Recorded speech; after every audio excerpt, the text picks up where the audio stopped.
Before we go tonight, the FCCPC is investigating big techs in Nigeria over allegations of unfair competitive practices. And of course, this is creating a buzz on social media with people speaking for and against this move by the FCCPC. Let's bring together the comment here. Well, Idris says, if news content is being used unfairly, publishers deserve legal protection. If not, the investigation should make that clear. All right. And here is Niger Consent Citizen saying, if Nigerian news creates value for big tech, should Nigerian publishers get a fair share of that value? That's the real question. The investigation should settle it with evidence, not lobbying or social media noise. Okay. And Shamsuddin said they have to be cautious about the way false news is being spread around on these apps. Yeah. And for Esmos, the Olodos will say he's trying to control the media, not knowing that he's trying to give Nigeria power. China, that many of you want us to emulate. Your local media is the country's power. It will also generate revenue for citizens. Our own text can now boom, but haters will always misinterpret it. And here is Ed saying the mention of generative AI platforms here is definitely the broadest part of that directive. For Ogbeni Tunde, I mean, these external bodies are actually benefiting more than the local ones, while the local ones actually do the heavy lifting of sourcing for news and compilation of stories.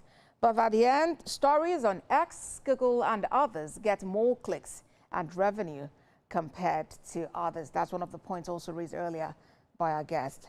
And here is Timmy saying the FCCPC is going to have to use Google search to find the address of the Google office they are trying to sue. Well, that's the power of big tech. But should they then stop because it's big tech? And Sikak said, let me give my own opinion. If news content is being used commercially, then transparency and fair compensation deserve to be part of the conversation. It will be interesting to see what the investigation uncovers and how it could affect creators, publishers, and everyday users in Nigeria. What do you think? So indeed, what do you think about this? For Miguel, Nigeria is officially fighting back against foreign tech giants who are getting rich off local news content for free. And on the part of Tech Man, one of the worst fraudulent activities by Facebook, Instagram, and X is the act of fixing video autoplay on default mode.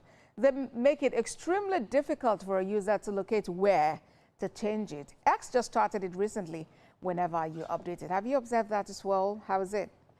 Ayoko says, a responsible government has a duty to ensure that every company, no matter how big or global, operates fairly and respects Nigerian laws.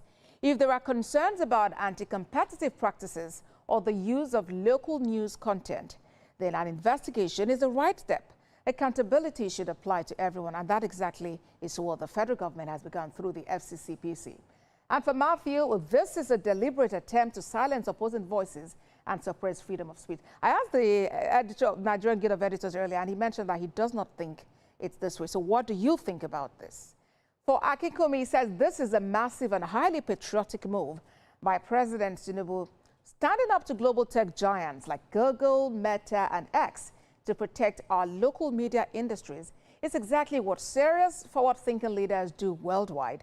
But watch how the professional doomsayers and the opposition camp will still find a way to spin this into a negative.